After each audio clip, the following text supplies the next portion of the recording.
So mga para yan, dala natin yung R7. So dala natin ngayon mga para is R7. So punta lang tayo ng bangko. So magulog tayo ng pera sa bangko mga par. Lapit lang naman yun eh, lagro lang. So let's go mga par, bahay lang tayo. Let's go! Ang ikot lang tayo dahil ngayon lang natin tayo nailabas. Ito ang Yamaha R7. Whew! Solid. Sabi mo, tinakbo pa lang nito 11K 2023 model. So di naman masyadong gamit.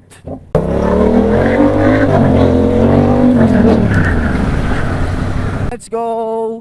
So sa mga gusto magaya kay Marvin Vlogs ng rides, PM lang si Marvin Vlogs, sasama tayo dyan. Far so good, wala naman nagbago sa takbo ng R7 dahil hindi naman natin ito masyadong nagagamit. Okay lang talaga dahil mga nakaraang araw is sobrang base sa shop.